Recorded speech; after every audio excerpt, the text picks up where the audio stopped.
Let's go live now to Adelaide, and the former Prime Minister John Howard is campaigning with Nicole Flint. Alexander Downer is our longest-serving Foreign Minister. Ian McLaughlin, who is the Defence Minister.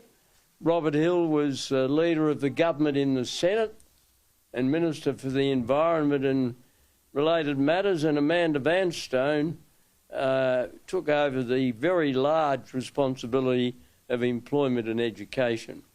And then as time went by, that level was maintained, some personnel changes, but they were all good.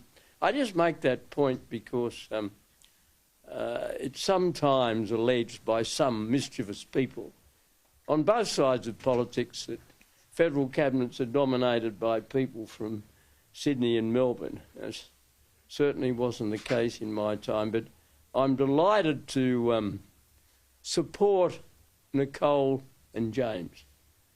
I haven't served in Parliament with either of them, and I had long since been dispatched by the Australian public before they entered politics. I'm delighted that Nicole's running again, and I'm delighted that James is, he won the seat, of course, replacing Christopher Pyne at the last election. But both the seats are tight, but I like getting involved in tight seats. It's a bit of competition. And, of course, as everybody knows, it's those seats that determine the outcome of election. I certainly share Nicole's objective assessment of economic management at the moment. We've seen a very confused Treasurer over the past few days. I had a couple of things to say about his attack on the Reserve Bank Governor. It's very extraordinary. You appoint somebody as Governor of the bank. Everybody says it's a good appointment, including the opposition. And first whiff of grape shot and you blame her.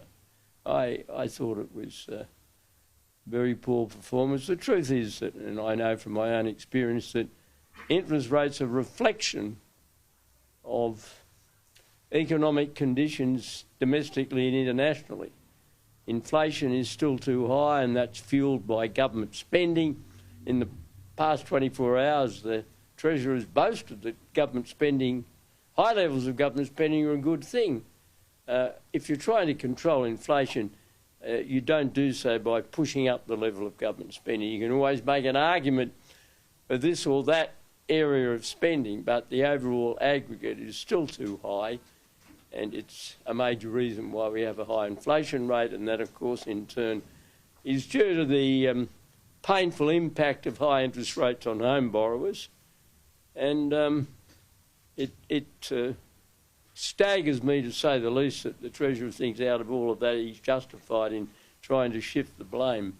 I was in Perth yesterday and I picked up the West Australian, and it had a headline that says, "It's you, not me," and that headline was bookended by a photograph of Dr. Chalmers and the Governor of the bank. So it was a blame-shifting exercise. But I'm very happy to help in any way I can.